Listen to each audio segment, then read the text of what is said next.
Well, thank you very much. And today I'm thrilled to announce that one of the most respected pharmaceutical companies anywhere in the world, frankly, I know it very well, is Regeneron.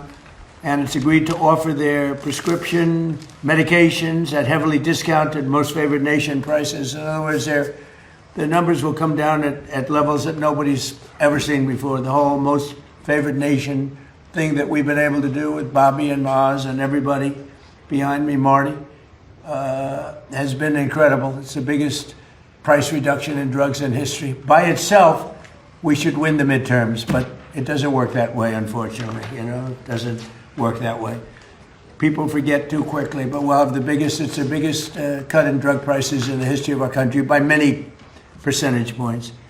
With this announcement, 17 of the world's largest pharmaceutical companies, representing 80% of the branded drug market, have now agreed to sell their drugs to American patients at the lowest prices anywhere in the world. We're going to have the lowest prices in the world. This will result in the largest drop in prescription drug prices in the history of the United States of America. I mean, it should be front page news, but it won't be. It'll be back on page 19, but the people get it. That's why we're in the Oval Office, I guess. I want to thank Regeneron CEO, a friend of mine for a long time, good guy, great guy, CEO Len Schleifer, and Chief Scientific Officer George Yankopoulos, who are two fantastic people in the medical world, very respected. We're also joined by Secretary Robert F. Kennedy Jr. Bobby, thank you. Secretary Howard Lutnick, Administrator of the Centers for Medicare and Medicaid Services, Dr. Mehmet Oz, who's doing a fantastic job. They all are. FDA Commissioner Marty McCary and Chief Counselor of Health and Human Services, Chris Klump. Thanks, Chris. Great job you're doing, Chris, wherever you may be. Thank you, sir. Oh, he's there. For decades, Americans have been forced to pay the highest prices in the world for prescription drugs, by far. Prices that were many, many times what the rest of the world was paying, because we had a president that didn't know what they were doing, or they weren't able to get other countries to agree to it. I was able to do that because I used tariffs. I said, if you don't agree to it, we're going to put tariffs on your country. And they said, we would be honored to do it, sir, after telling everybody no, including me. But they agreed to do it. The United States is just 4% of the world's population and consumers only 13% of all prescription drugs. Yet pharmaceutical companies have been making 75% of their profits from American customers. So think of that. With 4% of the population and doing only 13% of all prescription drugs, the companies make 75% made, I don't know, maybe, hopefully they continue, because actually it's not as bad for them as it sounds. In fact, many of their stocks are up, because actually when the price goes up on the one end, they make up for the price coming down in the United States. So it really worked out pretty good. To address this chronic unfairness, I signed an executive order instructing my administration to do everything in our power to slash prescription drug prices for Americans while getting other countries to pay more, in many cases much more. But their other prices doubled, and sometimes they tripled, and ours would go down by 60, 70, 80%, even more. Today, we're building on our unprecedented success with Regeneron, committing to offer all new drugs moving forward at most favored nations prices. They'll make their current drugs available to Medicaid and MFN. It's most favored nation. Additionally, they'll also offer their current drug, Praluent, which is the lower cholesterol and fight heart disease, to all consumers at dramatically lower cost. It'll come down from $537 to $225 and be available at TrumpRx.gov. I didn't put the name. Bobby did and Oz did.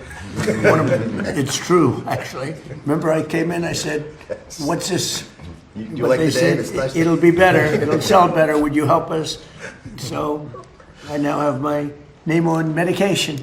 But it's doing great. I hear it's setting records, actually. I was watching the other day, and Mark Cuban, of all people, said it's amazing what Trump has done with this. I can't believe when I heard him say that. I was sort of in a state of shock. But others have said it too. This whole thing it's turned out to be hot. So that's TrumpRx.gov. The company will also invest $27 billion to build up research and development and pharmaceutical manufacturing here in America, which is a big thank you very much.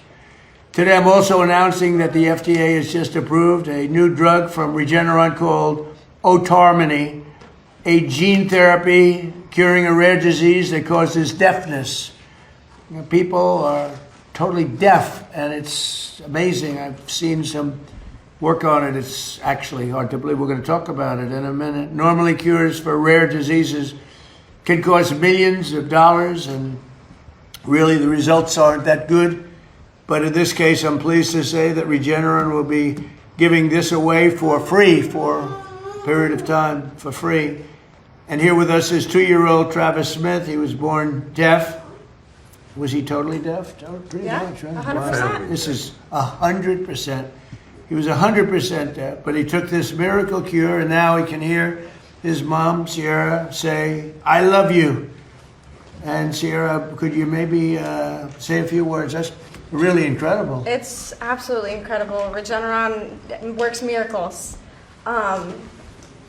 He didn't know his name. He couldn't hear me tell him how much I love him.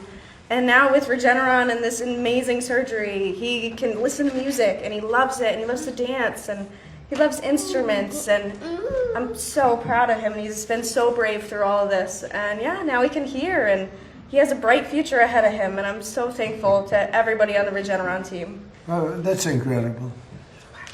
I mean, even the fake news has to be impressed with this. They'll find a way to make it a bad story. He doesn't hear perfectly, but he actually does. It's about 1% off. They'll figure a way. How are you going to do it? You got to explain. No, they're genius. They are genius. I respect them a lot.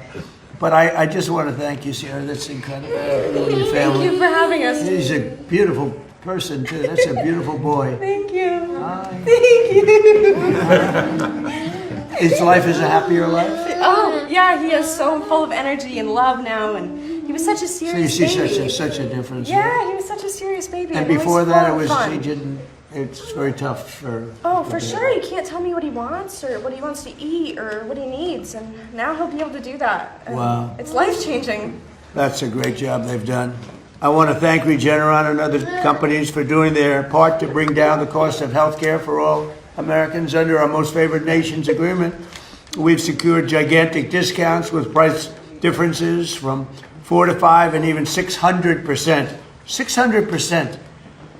One of the most popular weight loss drugs has gone from $1,350 a month to as low as $199 a month. So that's a price that's incredible. So it used to sell in London for $87, and they raised it to $199, which is a big raise if from $87 to $199. But that's been going on. Our country has been being ripped off for 30 years. How long would you say, Doug? Like 30, 40 years? Yep. For years with drugs and drug prices. So they're going up. We're going way down. And because the world is a bigger place than we are, believe it or not, it's hard to believe that, but they are, that we go down much more than they go up. So they don't go up as much as people would have thought. So they're going from, they're going to $199, and we're going down all the way down. Think of that. We're going down from $1,350 a month to $199. That's, nobody would believe it. And this is true with all. I mean, this is the weight loss drug. But this is true with all drugs. Sometimes even more of a difference than that. Sometimes a little bit less. But sometimes substantially more than even that difference. And you see what that is. So we cut the per cycle cost of IVF drugs by thousands of dollars. And we reduced the price of the major COPD medication from $458 to $50. What? That must be a typo. Is that a typo? From $458 to $50. If your boy was here, he'd go, wow. He left. He got bored. I think he got a little bored. He wants to go into bigger and better things, but there's nothing bigger or better than this. They'll all be available right now at TrumpRx.gov. So it's, that's why it's doing well. It's not doing well for other reasons. It's doing well. Think of that. That's some discount. But we have others. And these are all top companies and top medications. And I think in the end, we're going to have every company involved. We're almost there right now, but we're going to have every company involved. So Trump RX has already received more than 15 million visitors, and every American should log on to check for massive discounts before they go to the pharmacy. It's setting a record. Nobody's ever seen anything like this. I've actually had many companies, I shouldn't tell you this, Bobby, but there have been many companies say, "Sir, we'd like to buy from you if you could." What? TrumpRx.com. I said, "It's not for sale. It's not me. It's the government. The government owns it. I don't own it." But they're all impressed. These pharmaceutical companies, they said they've never seen anything like this. So it's fantastic. Now, I'd like to ask Secretary Kennedy to say a few words, and then we'll have Dr. Oz, the team at Regeneron, and Sierra. And Sierra, I'm so happy for you. And Chris Klump has been unbelievable, a real star. You don't know his name as much as some of the others, but he's a real star of the group. So, Bobby, please. Thank you. Thank you, Mr. President. I was reminded when the President was speaking of a conversation that I had yesterday with one of the Democratic senators who was questioning me during a hearing, and she was ridiculing President Trump for his math, and she was saying, it's mathematically impossible to have a drug drop by 600% cost, which he had claimed. And I said, well, if the drug was $100 and it raised the price to $600, that would be a 600% rise. Well, if it drops from 600 to 100, that's a 600% savings. And the president used that mathematical device to illustrate the magnitude of the theft that has been happening against our country and our people. As he said, we have 4.2% of the world's population. We take 13% of the pharmaceutical drugs. We spend 80% of the biotechnology research in our country, and we provide 75% of the profits to the pharmaceutical industry. This is a ripoff that has irked him for 20 years. During his first term, he held the line on drug prices for the first time in history. He came back on this term and he said, we're going to lower them this time, no matter what. There's people in this room or a part of the White House staff who said we can't do that. Oz and I said we probably can't do that, but he harassed us. We were beleaguered. It was like Fort Apache. Dr. Oz would not answer his phone because he was calling all night long with the president on the line saying, get this done. And we brought in this amazing superstar, Chris Klump, and he negotiated these agreements that people said were impossible. I want to thank him for his leadership, Chris, and I want to thank George and Lynn, who are the co-founders of this this company of Regeneron. Their generosity, their idealism, their love of this country, and their compassion for these children who are injured. Thank you. Thank you, Bobby. Amazing. It is amazing. And you're right, I took a lot of heat. I'd say 500, 600, 700. But we also say sometimes 50%, 60%, different kind of calculation. 70, 80, and 90%. And people understand that better. But there are two ways of calculating it. But either way, it doesn't make any difference. Whether it's 60, 70, or 80%, nobody's ever heard of it. But it's also 500, 600, 700, depending on the way you want to look at it. So the way you word the calculation. It's either one. But Bobby, you're doing a fantastic job. We wanted somebody out of the box, and we got him, right? I would say we got him. And Bobby, he's a great guy, actually. So, Oz, how about saying a few words, please?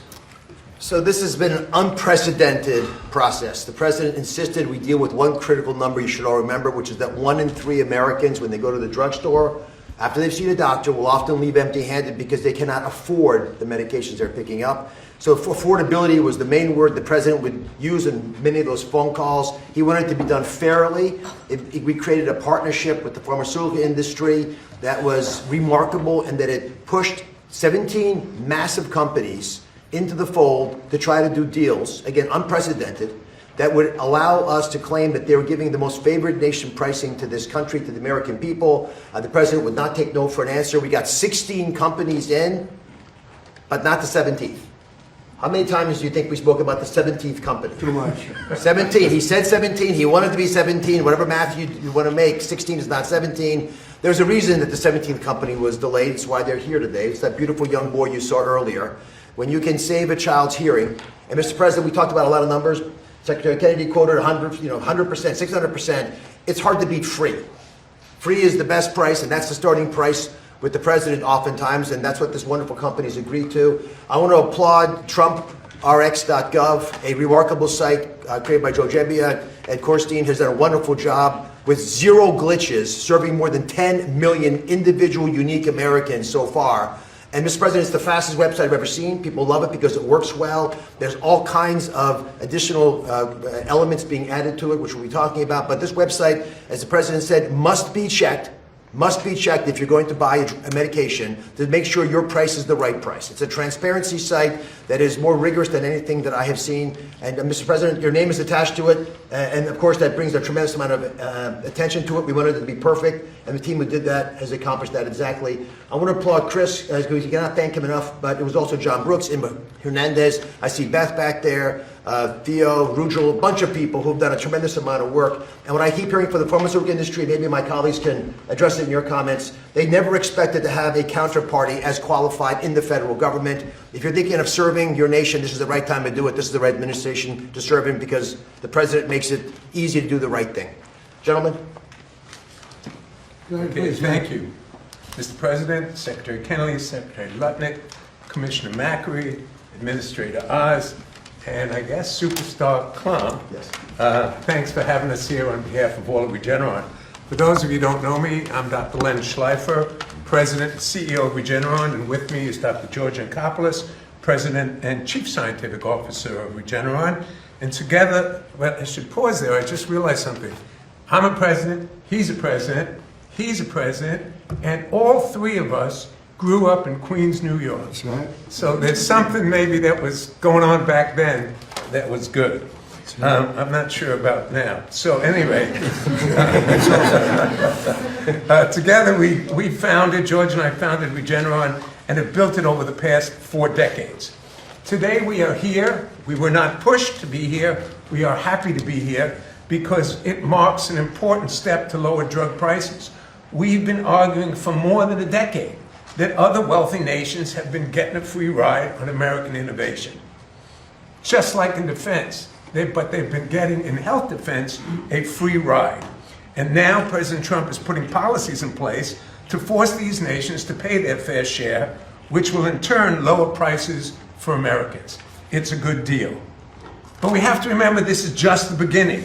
The most important battle we all face is disease itself. We have to recognize how hard this fight is. For most major diseases that you or your loved one might suffer from, like Alzheimer's disease, to cancers, to genetic diseases, we are very far away from a cure. And we have to understand that discovering cures is perhaps the hardest scientific challenge humans undertake. Much harder than getting to the moon, not that we don't like that, but much harder than even getting to Mars or making the next generation of cell phones or electric cars.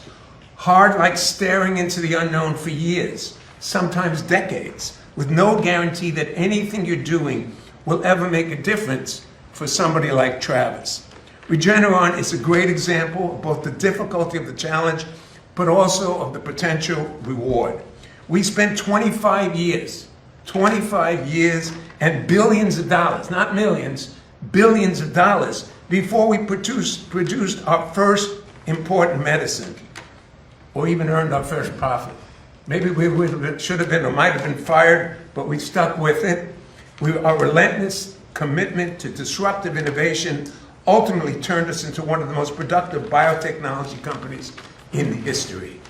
We have produced, thanks to George and his team, new medicines at the rate of about 1 important medicine a year for the last 15 years, including truly miraculous advances impacting millions of lives. And we have 2 people here who are living proof. Mr. President, when you were ill with COVID, it was Regeneron's monoclonal cocktail that you affectionately dubbed the Regeneron. We love it. And that helped save your life. That was invented by George right here and his team. George? Well, in addition to the president, we had a few minutes ago Sierra's beautiful boy, Travis, who was born without the ability to hear. as you heard from Sierra. And the same company and the same dedicated team of scientists that helped save the president's life also delivered a first-of-its-kind gene therapy known as autonomy. So Travis can now hear his mother, as she told you, tell him that she loves him. Hard to think of a greater gift. And just like you, Mr. President, who made our antibody treatment for COVID free for all Americans and thus saved many lives, we have made the decision, the unprecedented corporate commitment, to provide this first-of-its-kind gene therapy for hearing loss free to all the children in the United States who can benefit from it. And we do this, why? To hopefully highlight the power of disruptive biotech innovation and all the good that it can bring to all of our lives and our health. But we have to remember, despite the miraculous advances like autonomy and like the regenerate COVID treatment, we also have to highlight how far we have yet to go to address the many diseases that lack effective treatments. And the cures will not be coming unless we not only celebrate the advances of the biopharma industry to date, but we all work together, the private sector, together with the government, to not only maintain America's position as world leaders in biotech innovation, but to actually bump up innovation and become even more disruptive. Especially in a world where China is increasing investment and heavily subsidizing its biotech industry and reducing regulatory hurdles so as to try to displace America's leading position. President Trump's efforts to make drugs more affordable, as well as new FDA programs, such as the Commissioner's Voucher Program, that bring safe and effective new medicines like autonomy to patients more quickly. These are important steps. One additional important way that I've been talking to the administration about to maintain our leading position in the world is to create catalysts and accelerants for our industry and for the healthcare system, such as developing a national healthcare database linked to molecular data, including human sequence data, where Regeneron once again is a world leader. Without such big data sets, powerful new technologies such as AI, despite its potential, will not be as useful as it could be in the quest to develop new medicines and improve healthcare. The biopharma industry of America has and will continue to deliver miraculous breakthrough. You, Mr. President, and young Travis are living testaments of that. But many more lives need to be helped and saved. We need to attain a new level of disruptive innovation. We have to all work together to meet this challenge. Why? Because lives are at stake. Let me briefly say something. I'm married to a lawyer, my son is a lawyer, but I'm going to talk about the Constitution, and I'm not an expert. But I know our Constitution lays out a vision on how America would out-innovate, out-produce, out-thrive every other nation on earth. And in it, you will find a description of a system built on incentive and reward. A system that says, take the risk, do the work, and you will share in what you create. That is why they enshrine patent protection directly in the Constitution, not as an afterthought, but as a founding principle.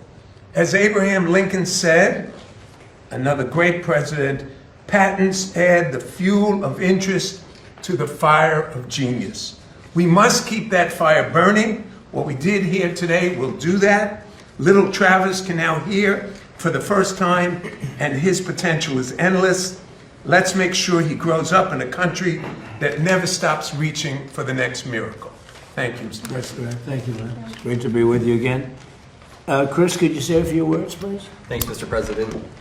It's not lost on me that this year is America 250, and it's powerful, I think, to pause and remember that 250 years ago, a revolutionary free republic was born, and with it, the greatest innovation engine in the history of humanity. And we stand here today, 250 years later, getting to witness yet another groundbreaking innovation that doesn't just treat, but cures deafness in children. And because of this president and his policies around most favored nation, will enable families who are struggling and suffering with this affliction to have access to that groundbreaking therapy for free. Now, as the president mentioned, we've negotiated the 17th of 17 agreements. This represents 86% of the branded pharmaceutical drug market in the United States.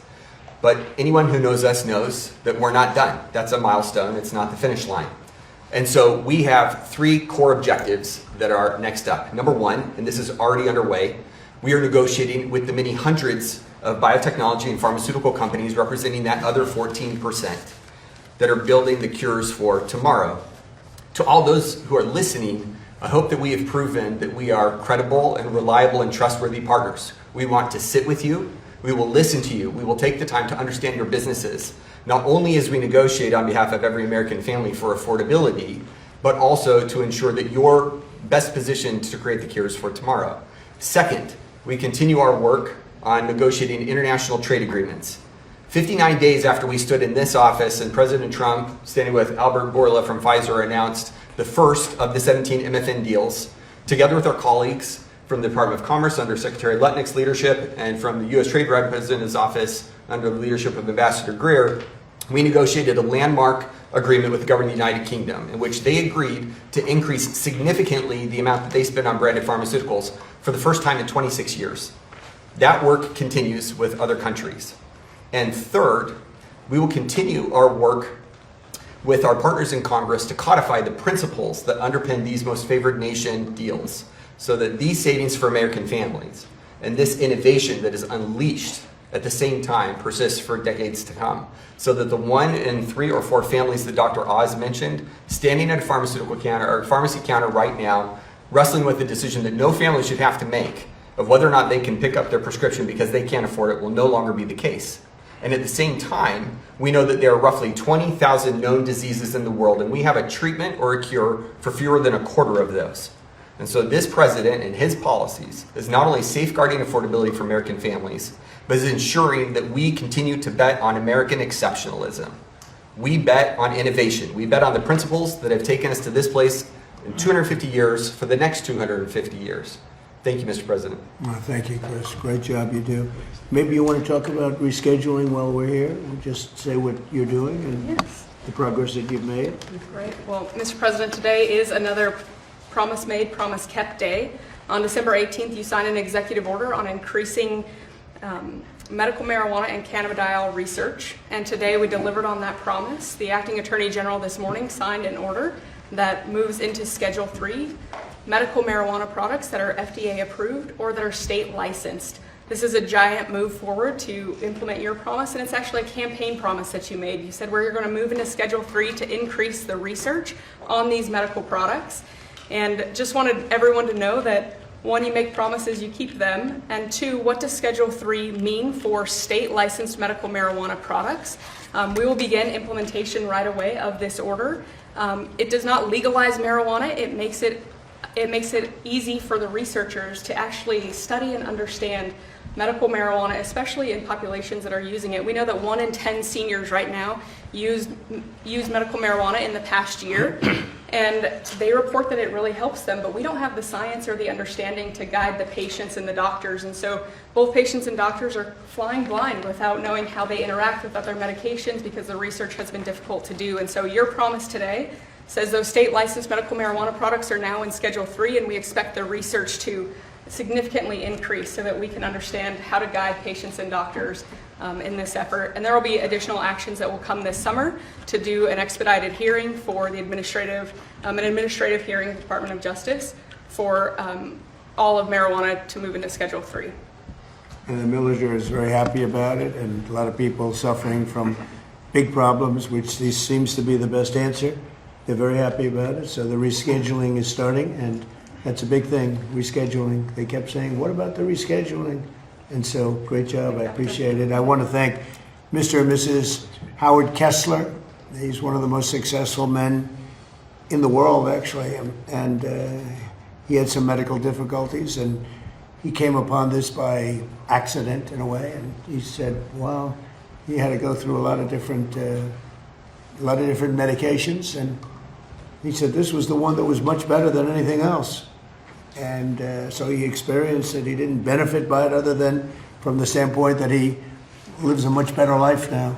So hopefully you don't need it, but if you do need it, I hear it's the best of all the alternatives. But I want to thank Howard Kessler and Michelle Kessler. They really pushed this very hard. These are 2 people very straight arrows. They're not into marijuana. They're not into anything. But he found this answer, and he said, he's doing it for other people. And so Howard and Michelle probably, they're watching or they'll be hearing about it. But they worked very hard to get this done. And it's an honor, and you've done fantastically. You all have, and I appreciate it. And a man who's doing an excellent job is Howard Lutnick. He's in a little different sphere. He's not in the medical sphere, but he knows what it all means. And from Commerce, he's the Secretary of Commerce. Howard, would you say a few words for us? Sure. So in partnership with Bobby Kennedy and Mehmet Oz and the whole team, when they do Most Favored Nation, we also ask the company to reshore and build their drugs here in America, because too many of our drugs, our key drugs for our health, are being made overseas. And in a conflict, we can't rely upon them. And I'm honored to say that our partners from Regeneron have agreed to reshore their production of pharmaceutical drugs, and this is exactly from your pharmaceutical tariffs. That's the point. So that means $448 billion of drug manufacturing is coming to America because of your tariffs, because of your pharmaceutical strategy. And we are proud to invite Regeneron to do this giant build in America, and all the rest of the pharmaceutical companies. They've committed to build in America because of your tariff policy and your strategy. And because of the tariffs, it's been amazing actually. We have Eli Lilly and Pfizer and all of the companies. We had, I guess, 7 of them here at one time, which was interesting to see, but they actually got along with each other pretty well. They stood right behind me, the biggest companies in the world, and they're all building, Eli Lilly's building, I think, 5 major plants, which without tariffs, they would have built none. I said, how many would you build without none? They were all making these products in other countries, a lot of other countries, actually, not just China, but a lot of other countries. And I think by the time I leave office, they'll be mostly operating these, they have an incentive to do them quickly, big incentive, like the tariffs go up if they don't. And remember, if they do them here, they don't have any tariffs to pay. It's an incredible incentive. And if they don't do them here, they have a very substantial tariff, so they get penalized. And it's bringing countries, not only drug companies, but car companies. AI is a different thing altogether, but even there. But the AI we're leading China in AI, we're leading everybody in AI. We're leading now in car companies. They're coming from Canada, they're coming from Mexico, Germany, Japan. They're pouring into our country because we're very smart. Should have been done long ago by other presidents. We were the car capital of the world 50 or 60 years ago, and then they just started taking them away. We were the chip capital of the world, and now, Intel. And now they're coming back. All the chip companies are coming back. You may say a word about that, Howard, real fast, because what we're doing with chips are incredible. And all we're doing is saying at the end of a year and a half, 2 years, if you don't have your chip company, you're going to pay a tremendous tariff to put chips into this country. And they are building, I think we'll have close to 50% of the chip market very soon. Right now we had nothing. We had virtually nothing. And they're coming in from Taiwan. They're coming in mostly from Taiwan because that's where chips are made, but mostly from South Korea, Taiwan, various other countries, but they're coming back to America. We're bringing them all back. It's a revolution. Nobody's ever seen what we've done. There's never been anything like what we've done. We have $18 trillion being invested. That's for 11 months. And the last administration had less than $1 trillion in 4 years. We have, in 11 months, over $18 trillion. Howard, do you want to talk just for a second about the chip market, because it's explosive? Sure. So you've got semiconductors, you've got leading edge logic, you've got high bandwidth memory, and you have foundational chips. And America had a couple of points, 3 or 4% market share, and we are, of course, the biggest demand. And the president gave the order, let's get these factories, these fabs built in America. And our expectation is we will have $1 trillion of these fabs. These are factories. This is not the hyperscalers buying chips. This is literally the making of the chips, right? We had Micron, $200 billion, TSMC, $165 billion. The list goes on and on. He negotiated a great deal with Taiwan. $500 billion coming to America. We'll have $1 trillion of semiconductors. That's part of his $18 trillion, but it's foundational for us to take care of ourselves. Well, thank you very much. Now, we'll go off subject for a minute, but I think it's very interesting, and I hope you go over and take a look because it's happening right now as we speak. But first, if you look outside, so we had flooring outside, we had slate, and it was coming to pieces. It's been there since the early 1940s, and it's a path to the Oval Office. It's a path to the West Wing, and it was terrible. It was broken, bad shape. The whole White House has been in bad shape. It's right now in better shape than it is. I think the day they built it, this is better right now. But we're putting magnificent new granite. It's called charcoal. It's black granite against the white, beautiful white walls. We've stripped all of the paints off. We had 200 years of paint, and we've redone it, and it's beautiful. You can see the building, but you can also see the columns, everything else. But we're replacing, and they're working right outside. If the press wants to go and take a look at what they do, really pros. You see the way large slabs of black granite. Granite is rated as, this particular granite, over a 1,000,000-year life.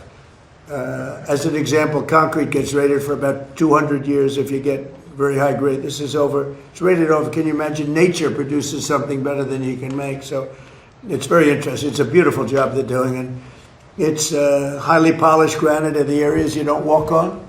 And it's called flame finished, the areas that you do walk on. There's no slip. So it's a beautiful job, and it's going up nice. And if you want to take a look outside the window, so that's replacing a stone that was here from the early 1940s, a little before that. And you'll see the ramp, too. We're keeping the ramp. That was for FDR. He needed a ramp, as some people would know. And in his honor, we're leaving it. I wanted to leave it. It means something.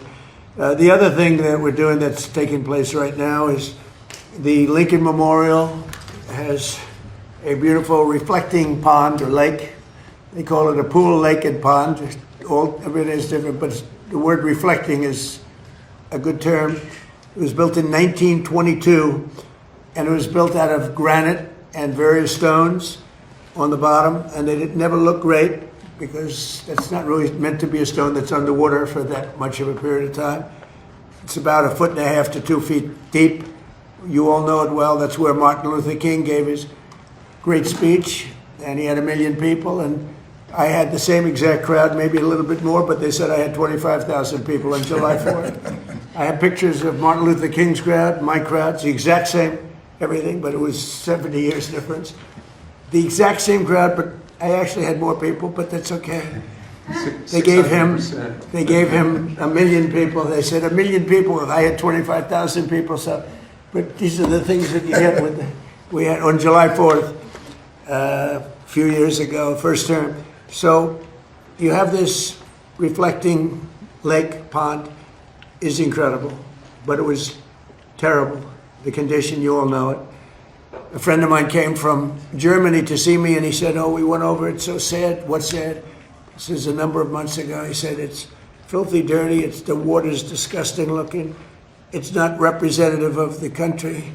And I said, "Well, I'm going to have to go take a look because, Secret Service doesn't let you just walk around too freely, actually." And I went over there with Secret Service in tow, and I said, "Isn't that a shame? It's terrible." And so they had bids from the Biden administration, Sleepy Joe, and they had bids for years. They were going to do something to fix it, but they never got it done. And it's so important for our country. Everybody knows this. It covers the Washington Monument, Lincoln Memorial. It's in between. It's 2,200 feet. That's taller than any building in the world if you lay it down on its side. Think of it, 2,000. That's a long, over 2,000 feet long. So it would be many swimming pools, many, many, many stacked up together. But it would be the equivalent of the tallest building in the world, plus laid down on its side. So it's very big. It's very wide, actually. It looks narrow because it's so long. And so the pricing was coming in over the years, but it came in sort of recently that it was going to cost $301 million to fix it. It was going to take 3.5 years. So they had to take all the granite out, which is there again, 1922. And it was leaking like a sieve. You couldn't keep water, couldn't keep anything. Granite's not the right stone for that, right stone for that, but not for that. And I said, I have an idea. It's 301 million. It was going to take 3.5 years. So remember those numbers, 301 million. This is a business study. And it was going to take 3 to 3.5 years. And over the years as a developer, I've probably built more than 100 swimming pools, different buildings I built. And I have some really good pool builders. I also had some really bad ones, but we took care of them. They didn't last too long, Howard. But I've had some really good ones, some very talented people. They're great people. I have such great respect for contractors that are good and such disdain for contractors that are bad. They charge you more money and they give you a bad job, but we don't accept it. But over the years, I've had 3 or 4 really good ones, and I took the best of the 3. I had all 3 go, but I ended up taking the best. And I said, would you take a look at this? It's 2,200 feet long. He said, what do you want me to look at? So I said, have a little swimming pool. Think of it as a swimming pool. I said, oh, how big is it? I said, 2,200 feet by 167 feet wide. He said, that's the biggest swimming pool? He said, I've been doing this for a lot of years, sir. I've never heard of a pool like that. I said, well, you'll see, it's a reflecting pool.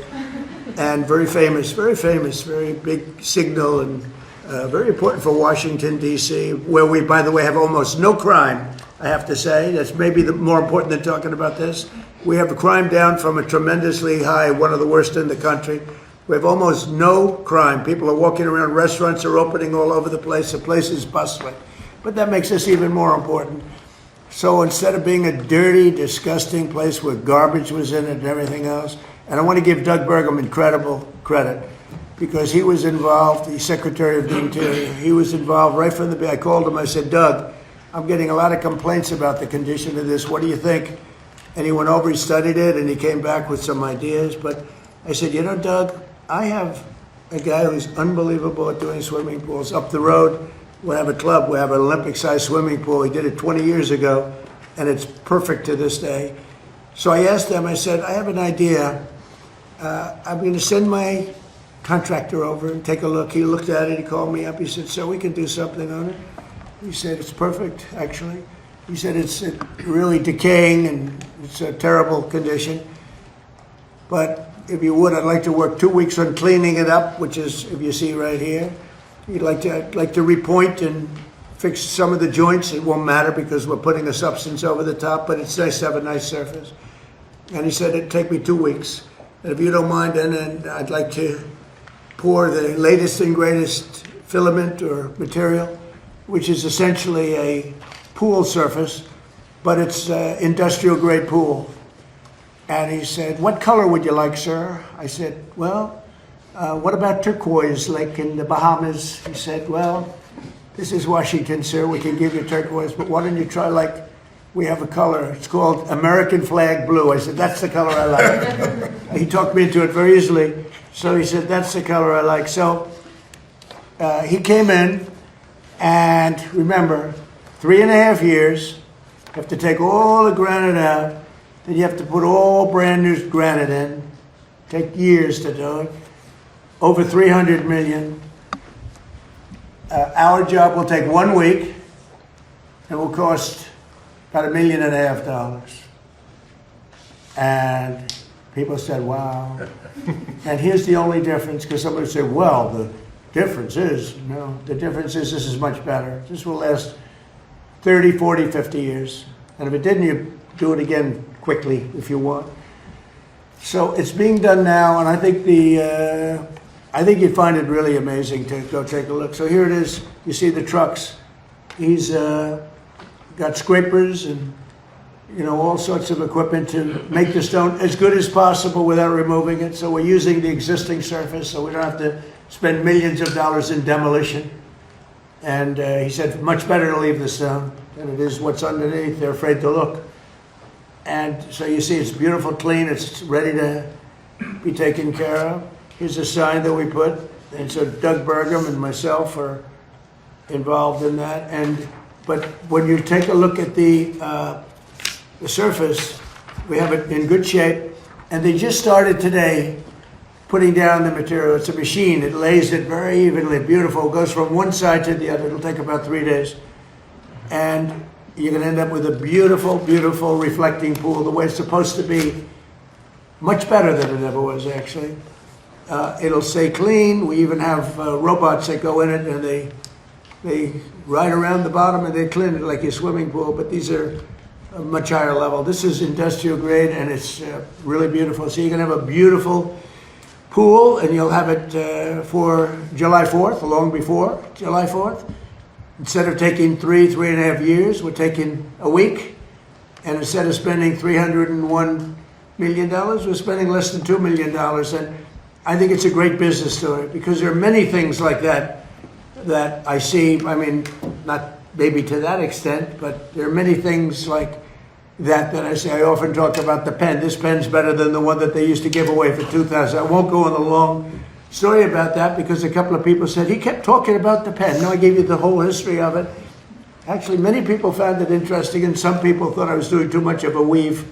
But actually, it was a good story. But this pen, for $3, $5, $2, whatever the hell it costs, is better than the one for $1,000 to $2,000 that used to hand away. So that's the short version of it. I like the short version better. But the long version is this one. So this is an amazing thing that's happening, and this is a big, big beautification. In addition to that, the sidewalk areas around it, which were done in granite, similar granite to that, actually not as nice as we have here, to be honest with you, but you know, the people that did it weren't in the world of real estate like I am. But they have good granite, circling it, and we're going to repoint it, meaning we're going to caulk it up and repoint it, make it good. And we're going to also sandblast it. It'll be like brand new. So we're going to have, in another couple of weeks, we're going to have the most beautiful reflecting pool between the Washington Monument and the Lincoln Memorial that you've ever seen. And I hope the media can go over and maybe watch them do it, because I think it's very exciting. And so a fraction of the cost and a fraction of the time, and you get a better product than you could ever get the other way, and it'll be beautiful. And as he said, it will be American flag blue. Any questions, please? Yes, sir. Could you talk a little bit about why your Navy Secretary was fired yesterday, sir? He's a wonderful guy. I just put out a statement about him. He's a very good man. I really liked him, but he had some conflict with, not necessarily Pete, with some other, he's a hard charger, and he had some conflicts with some other people, mostly as to building and buying new ships. I'm very aggressive in the new shipbuilding, and somehow he just didn't get along with them. He's an excellent guy. I think he would have gotten along great with me. I didn't really deal with him too much, but he's I consider him to have done a very good job. I put out a nice statement about him. You got to get along, especially in the military. You got to get along, and some people liked him, some people didn't, and that's usually the truth about everything. But I found him to be a very good man, and I liked him a lot. On the war with Iran, how long are you willing to wait until you get a unified response? Don't rush me, Jeff. Guys like you want to say, oh, so we were in Vietnam like for 18 years. We were in Iraq for many, many years. We're in for I don't like to say World War II because that was a biggie, but we were 4.5, almost 5 years in World War II. We were in the Korean War for 7 years.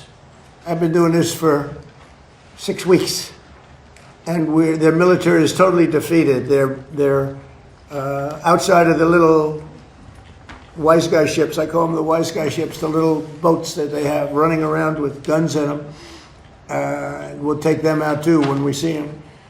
But their Navy is gone, their Air Force is gone, their anti-aircraft is gone, all of their anti-aircraft machinery is gone. Maybe they loaded up a little bit during the 2-week hiatus, but we'll knock that out in about 1 day if they did.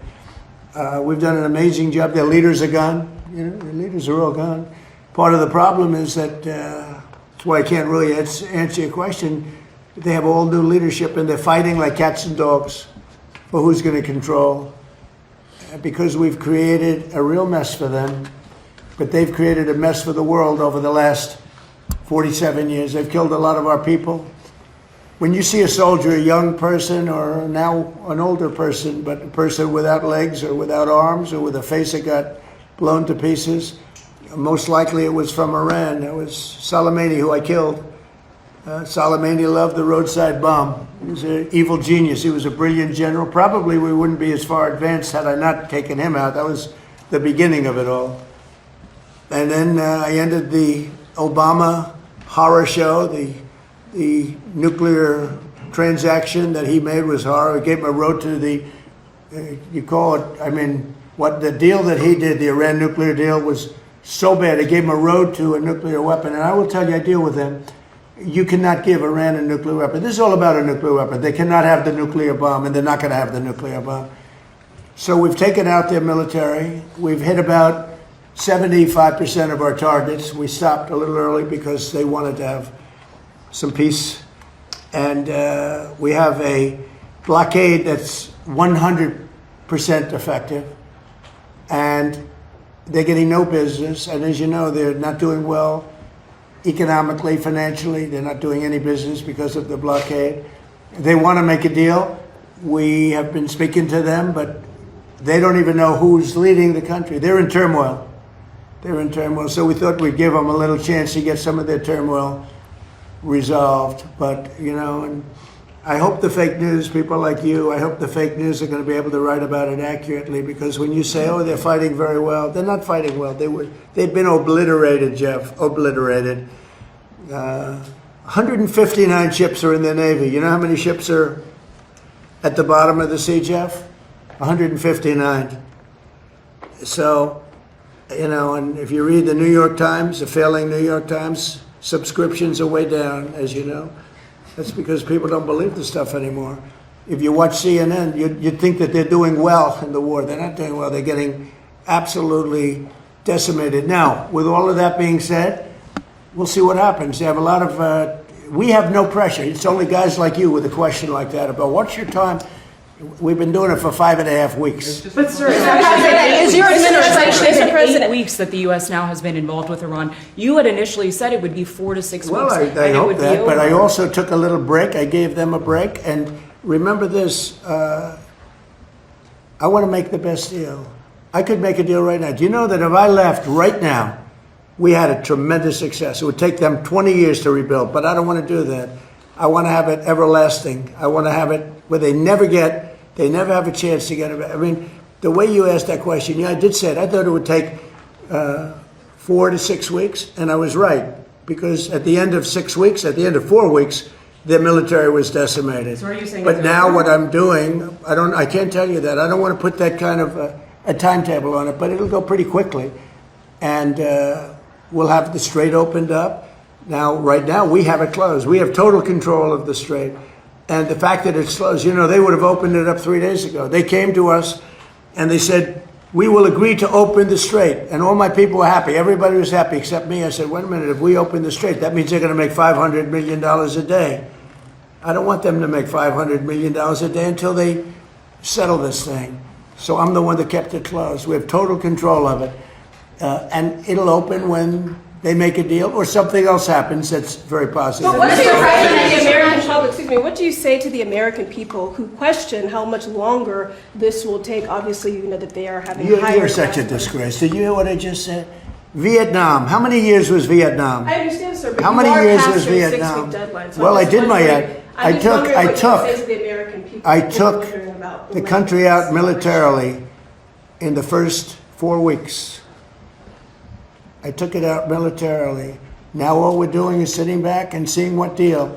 And if they don't want to make a deal, then I'll finish it up militarily with the other 25% of the targets. We've hit 78% of the targets that we've wanted to hit. We've knocked out their manufacturing. We've knocked out their missile production. We've knocked out their drone production. We've knocked out everything. In some cases, when I say knocked it out, 70, 80, 90%. It's amazing what we've done. So I've done that within that period of time that I mentioned, but I don't want to rush myself, you know, because every story says, oh, Trump is under time pressure. I'm not, no. You know who's under time pressure? They are. Because if they don't get their oil moving, their whole oil infrastructure is going to explode. You know what that means? Because they have no place to store it. And because they have no place to store it, if they have to stop it, something happens that only Len can explain. Something happens underground that essentially renders it in very poor shape, and you never recover fully. You can recover 50, 60%, but you can never have it like it is right now. And they have a matter of days before that event takes place. So I'm not under any pressure whatsoever. We've never had so much ammunition. Our ships are loaded. I call them locked and loaded. They're locked and loaded. They're ready to go. We have much higher quality equipment than we did when we first started the war, and or the military operation, whatever you want to call it. And they're coming to us. The problem they have is they are very disorganized right now. Well, now yesterday, and I was very pleased with this, 8 young women were going to be executed yesterday afternoon at 6 o'clock.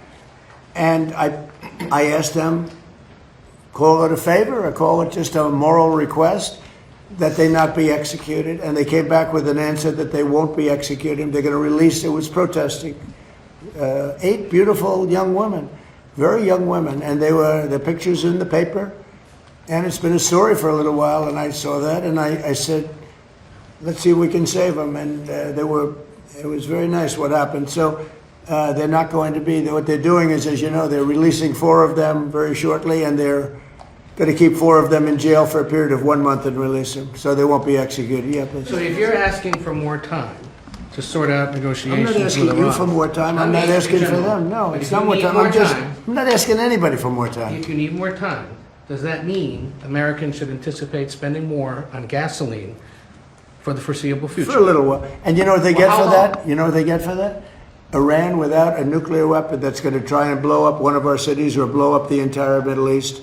You want to see what shock would be? And I have to be honest, the stock market is at an all-time high right now. I thought it would have been down 20, 25%. When we hit, wait a minute, wait, can I finish my question, wise guy? Stock market's at an all-time high right now. I projected, and I'm pretty good at this, that the stock market, Howard, would drop maybe 20%, 25%, and I understood that, and I said, hey, it's a bad thing, but I have to do what's right for the country, even the world, because you can't have them, you cannot let them have a nuclear weapon. So the stock market, unlike what a lot of people were predicting, I thought they weren't necessarily wrong. The stock market today hit an all-time high. Hit an all-time high yesterday, the day before, and it's staying there. I thought oil would go up to maybe $200 a barrel, and oil is at a different number than anyone thought. In fact, this country is much lower because we have all the oil we can use. We're actually, ships are coming from all over the world to Texas, Louisiana, and Alaska. They're coming from all over the world to get oil from the United States, while this is closed, the Hormuz Strait. So if you look at what I said, I guess it was right, because I said I'd have it 4 to 6 weeks, and in 4 weeks we have totally defeated their military. So right now, I don't want to rush it because you guys are, trying to make us look as bad as possible. I don't want to rush it. I want to take my time. We have plenty of time, and I want to get a great deal. I want to get a deal where our nation and the world is safe from lunatics with nuclear weapons. Yes. If it does go to 200, are you okay with that, sir? If oil goes to 200. I think that there's nothing worse than a nuclear weapon that takes out one of your cities or 2 of your cities or 3. I think there's nothing worse than a nuclear weapon that's going to destroy the Middle East, including Israel. I think there's nothing worse than Europe being under attack by people that have missiles now that reach Europe. As you know, they don't reach us, but they reach Europe. But they will reach us at some time, probably the not too distant future, unless we stop them now. I think there would be nothing worse than having nuclear holocaust in Europe, London, Paris, various places in Germany, all targeted. No, what I say is you can't let them have. I don't think it will happen, by the way. I really think we actually, it turns out that we are drill baby drill, and it turns out we're producing a lot of oil, and they're buying the oil. They're going to Alaska, they're going to Texas, Louisiana, and our guys have done a fantastic job. We're putting out right now more oil and gas than we ever have in the history of our country. And one other thing, there are more people employed today in the United States than ever in the history of our country. Mr. President, I have a question, sir. Is it true that your administration is considering sending 1,100 Afghans to the Democratic Republic of Congo? And if so, do you have a response to I don't know. I'd have to check that. Do you plan to Please, Thank you, Mr. President. Breitbart News' Matt Boyle just published an interview with Greek Prime Minister Mitsotakis, in which the Prime Minister said that he's rooting for you to succeed in getting a deal with Iran, And he also said he looks forward to hosting you in Greece later this year. Do you have any It's very response? nice. No, it's really nice. I mean, Greece has been very supportive, actually. Greece has been terrific. He's a terrific guy because he understands the importance of it. You know, oil goes up a little bit. I hate it. You know, I was the one that had it down to $60 a barrel. And I looked at guys like Howard Lutnick. Howard, you remember it well. I said, well, we just hit an all-time high in the history of the market. Think of this. When we hit 50,000, I was told, everybody was told, when I won the election, November 5th, they said, well, during the 4-year period, it'll be impossible for the Dow to ever reach 50,000. It'll be impossible for the S&P to ever hit 7,000. Impossible. And you remember that, Howard, right? It was going to hit maybe 6, 7 years, 8 years, but I did it in my first year, hit 50,000. Now it's just about at 50,000, and S&P is higher than it was when we started. And S&P hit over 7,000, and that was before the year ended up 1 year. So I can only tell you this, it'll end. I don't think it'll be very long, by the way. They're delaying it because we don't know who to deal with. They are in, you know, they know who the leader is in this country. We don't know who the leader is in Iran. Because remember, regime change. Khomeini is gone. He's gone to greener pastures. He's gone, and all of his team is gone. Then a second group came in, they're all gone. And now you have the third group, and they're a little concerned about being gone too. Sir, would you use a nuclear weapon against Iran? You posted on Truth Social a few weeks ago. We don't need That's it. not Why do what I it's need about. it? Why would a stupid question like that be asked? You posted Why on would I use a nuclear weapon when we've totally, in a very conventional way, decimated them without it? No, I wouldn't use it. A nuclear weapon should never be allowed to be used by anybody. So do you plan the Iranians given a timeline of when they could give which you a we're proposal? all very much looking forward to. Prince Harry today has said that he would like to see you do more to end the war in Ukraine. Do you think it's appropriate for a royal to make those comments ahead of the visit on Monday? Prince Harry? Yes, sir. How's he doing? It's in How's his Ukraine. wife? Please give her my regards, okay? No, I don't know. I know one thing. Prince Harry is not speaking for the UK. That's for sure. I think I'm speaking for the UK more than Prince Harry. But I appreciate his advice very much. Would you not Great invite him advice. to the dinner and to the state visit? Well, I look forward to the dinner. We're having King Charles come. He's a friend of mine. We're really looking forward to it. We've spoken, and we're going to have a great time. I tell you, if I had that ballroom built, it would be filled. I wish we had more seats. You know, they've wanted a new ballroom for 150 years. Now they're getting the best in the world. We're going to have the best in the world. But, you know, we have a room that's not big enough to handle what would be a big crowd. But we're going to have very great people that love the UK. I love the UK. I think they made a big mistake on energy. You should open up the North Sea in Aberdeen. You should open it up. And the other thing is they've made a big mistake on immigration. Okay. Sir, on Trump RX, Please, What do you hope to learn from Janine Pirro's investigation into the Fed's renovation that you Say it did again, not? What do you hope to learn from the Janine Pirro's investigation into the Federal Reservation that you did not learn when you visited the site yourself last year? Well, look, you know, the Federal Reserve building is a small building. They're going to be in there by the time it opens, in my opinion, for $4 billion. I built a hotel down the road for $201 million that I believe is bigger than the Federal Reserve building. $201 million. The ballroom, I'm going to have the ballroom from $300 to $400 million, depending on finishes, like marbles to quality and quality finishes. We'll go top of the line. But that's a much bigger project. When you look at the fact that they've taken this beautiful building and destroyed it, they've taken down the beautiful ceilings with eagles. They've taken down the walls that are 1.5 feet thick, masonry. You couldn't hear from office to office. They ripped it all down. They ripped down, because Kevin Warsh, who's terrific, said, gee, the saddest thing is they ripped down the nicest building in Washington for boardrooms and all. Did you know about that building? They ripped it down. It was beautiful. The boardroom building, it was beautiful, and they ripped it down. And probably because it cost so much to fix it. So I would have done that job for $25 million had money left over. It's going to cost more than, in my opinion, it's not going to open for a long time. You know, Kevin may not be able to have an office. I'm going to have to get him an office. Can you give him an office? He has space. Bobby, do you have some space over there, please? Yeah, we have a lot of space. But he has more than you think. But we're going to have Kevin sitting right next to you, Bobby. But it may not open for a long time. I looked at it the other day. It's a see-through. See-through, you know, that means the walls aren't even up yet. This is after years and years of construction. And somehow, you have to find out what went wrong. That a small building, I could have done it for $25 million and had money left over. It would have been beautiful. That a small building can cost $4 billion. It may never open. It may never open. And we have to get to that. On top of that, he's been terrible on interest rates because he should have lowered interest rates. That's why I call him Jerome Too Late. Too Late is his nickname. Jerome Too Late Powell. He likes me a lot. Thank you very much.